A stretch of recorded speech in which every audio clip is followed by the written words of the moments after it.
Yo, yo, yo, yo, yo. I've been doing that one a lot, huh? This Terrell, Hall of Fame, D-Line, TBKC, and all that other good, wonderful, beautiful. I'll tell you this. This video in particular is about preparing your female for breeding. It's a simple process, but sometimes we forget some things and sometimes we just don't know anything. But I will tell you what I know.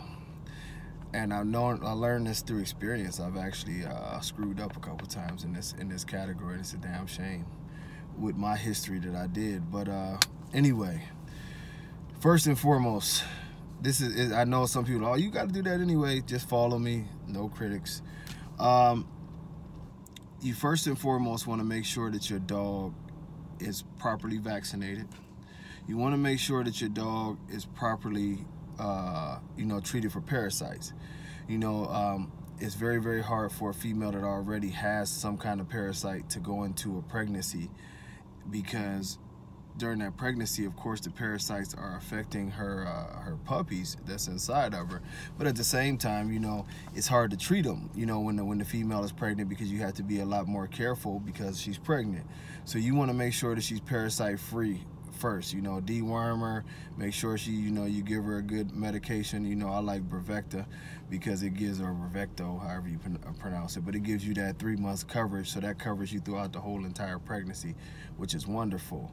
Now, after you do that, this is another thing. If you feel like you're going to breed your female, the month before, upper calorie content. And what I mean, is you don't have to go overboard, but if she's a good eater and you're giving her more food, if not, if you want to add a little something to it, a couple little small supplements, or maybe a little extra sweet potato, or definitely daily vitamin, those type of things. You want her to have her body full of nutrients. And you want to continue this throughout the pregnancy. You don't have to, now it's a myth that you got to feed a ton more. You really don't. You up the food a little bit. Most of the times, the best switch you can make right before and during the pregnancy is to switch to puppy food, because it has the extra nutrients. And that will help out a ton, because the one thing about it is people hear about the fading puppy syndrome. Well, the main reason for the fading puppy syndrome, when a female has, say, a big litter, 6 or 7 puppies, whatever.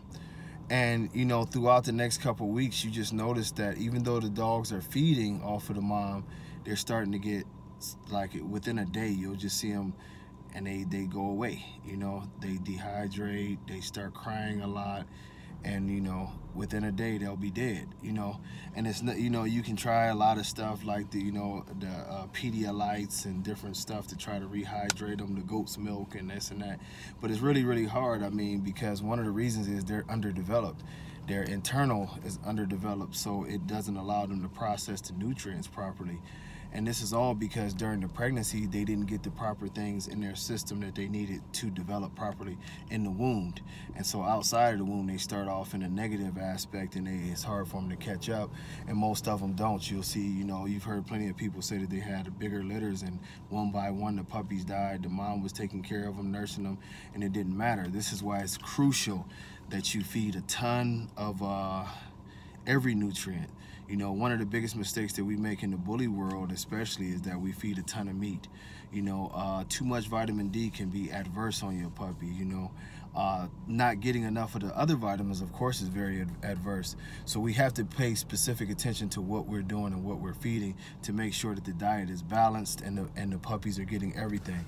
I do recommend, whether you're using Nuvet or just the Walmart vitamins, that Walmart sell there for a daily vitamin, which are very, very good. And you'd be funny if you compare the labels. You'd be like, damn, it's just a $30 price difference from the higher price stuff, and it's the same stuff.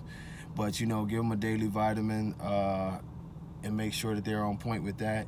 And then, like I say, make sure that you switch to a puppy food, up the calories. And you'll notice a big difference. If you've had a litter before and you wonder why your puppies didn't come out as big and as good looking as before, or whatever, higher calories, higher calories, higher carbohydrates. We need it. Because I'll tell you, especially people who feed a lot of meat, The thing is that, you know, think about people. You know, now we have the, you know, keto diets and stuff like that. Well, you know, you would think, yeah, people are like, meat blow them up, meat blow them up. Meat does blow them up to a certain extent, but a lot of meat is not good for the puppies without the other basics, you know.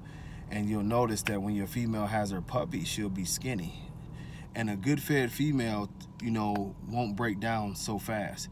Usually when they have their puppies, they still look fat. You know what I mean? That's a good fed female that has, you know, backup fat and backup, you know, nutrients and everything in her body that she's going to be able to supply through her milk to these puppies. If it's a very, very big red flag that if your puppies come out a little bit thinner and as soon as your female drop it, she looks like a skeleton, she was malnourished the whole time.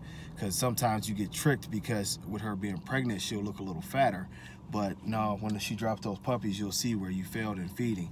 And if you can't get them to eat, because sometimes they got those stomachs that they don't, you know, they starting to have basically what we call morning sickness. Try cottage cheese, try yogurt. I still do eggs. You know, some people hate to get their dogs raw eggs, but you can boil a few eggs, you know. But cottage cheese, yogurt, eggs, they also help. That also helps lactate. But these are good things, you know. Sometimes you can try a milk replacer over the food.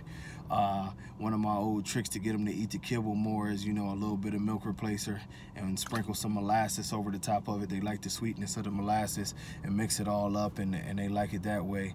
But, you know, you have to try to trick them sometime, but they have to get those extra nutrients in their body to support them puppies. That is going to be your key through that, you know, through that point.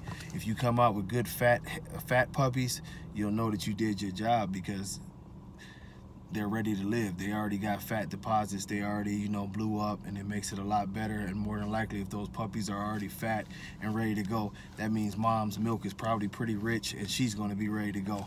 So, you know, make sure you feed, and get out all of the parasites and make sure we ain't got no diseases going. And that's the key to having you a good, strong, solid litter. Until next time, much love, man. God bless all y'all. Peace.